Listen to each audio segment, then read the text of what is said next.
Have you ever scrolled through Instagram or YouTube and noticed how many Indian dance videos feel more sexual than expressive? The moves, the outfits, the camera angles, they don't always seem like they are about art or culture anymore. It looks like they are made mostly to get male attention. But why is that? Today, we are going to uncover how Indian dance, which started as something deeply spiritual and powerful, was changed over time, especially during British rule. We will also compare it to Western dance and talk about why Indian dance today often feels like it's made more for men, not for expression. Let's go back in time. Way before the British arrived, dance in India wasn't just for fun or performance. It was sacred. Style like Kathak and Odissi were performed in temples. Dancers were storytellers offering devotions to God through movement, expression, and hand gestures. These dances were powerful.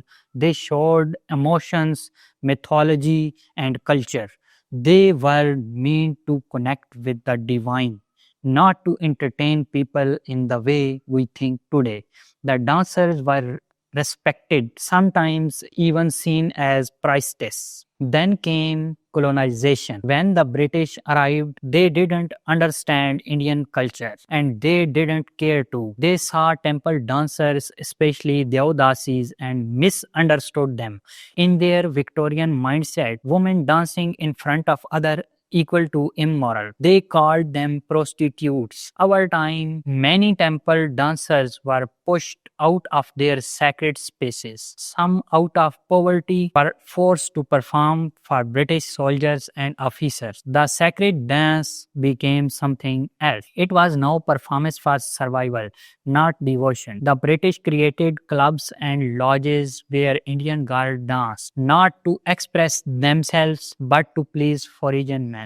After independence, you would think things would go back to normal. But Bollywood inherited that same gaze, the one that looks at women as objects of desire, not storytellers. The heroine was often shown dancing for the hero, for his pleasure.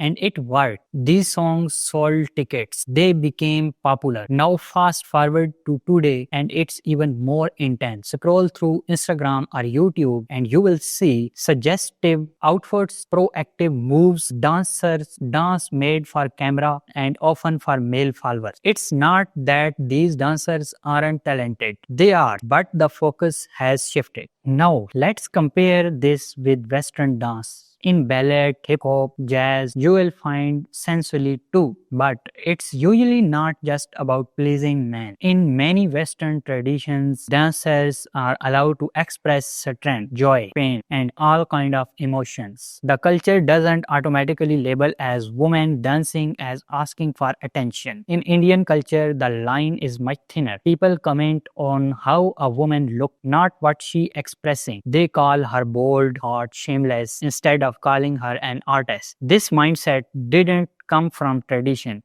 It came from colonial distortion. So why does this matter? Because dance is powerful. It shapes how girls grow up, how they see themselves, and how men see women. When society rewards only the sensual and trendy side of dance, it tells dancers, especially young women, that their value is being watched, not is in being expressive. We stop celebrating skill, we start celebrating hotness. And that's dangerous because it doesn't just affect dance. It affects confidence, self-worth, and how culture moves forward. Dance should be expression. Dance should be about power, storytelling, and emotion.